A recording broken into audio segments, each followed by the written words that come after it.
वाशिम शहरामध्ये अनधिकृत लावलेल्या होर्डिंग्स धारकांना नगर परिषदेकडून नोटीस बजावून 2 दिवसात ते होर्डिंग्स जे आहेत ते काढण्यासाठी अल्टिमेटम देण्यात आला होता। मात्र ज्या होर्डिंग धारकांनी आपल्या होर्डिंग्स काढलेले नाहीत त्यांच्या विरोधात आता नगर परिषदेनं कारवाईला सुरुवात केली आहे।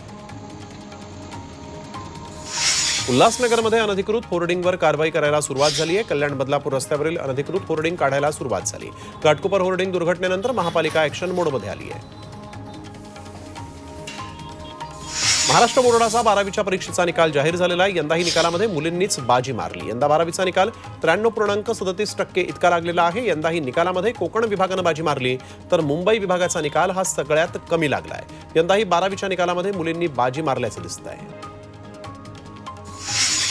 राज्यामध्ये 12वीतून पहिली येण्याचा मान हा संभाजीनगरच्या तनिषा सागर बोरमाणीकर या विद्यार्थिनीनं मिळवलेला आहे। तिला 12वीच्या परीक्षेमध्ये चक्क 100% गुण मिळालेत।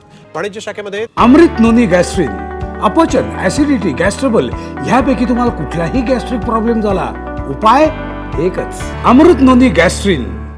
तिनं हे घवघवीत यश संपादित केलं आहे।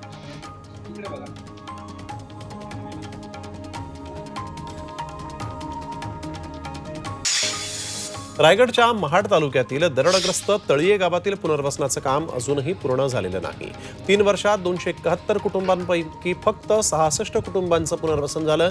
3 वर्षांपूर्वी तळीये गावावर दरड कोसळल्यामुळे 87 जणांचा मृत्यू झाला होता। मात्र अजूनही पुनर्वसन न झाल्यानं नागरिकांना जीव मुठीत धरून जगावं लागतंय।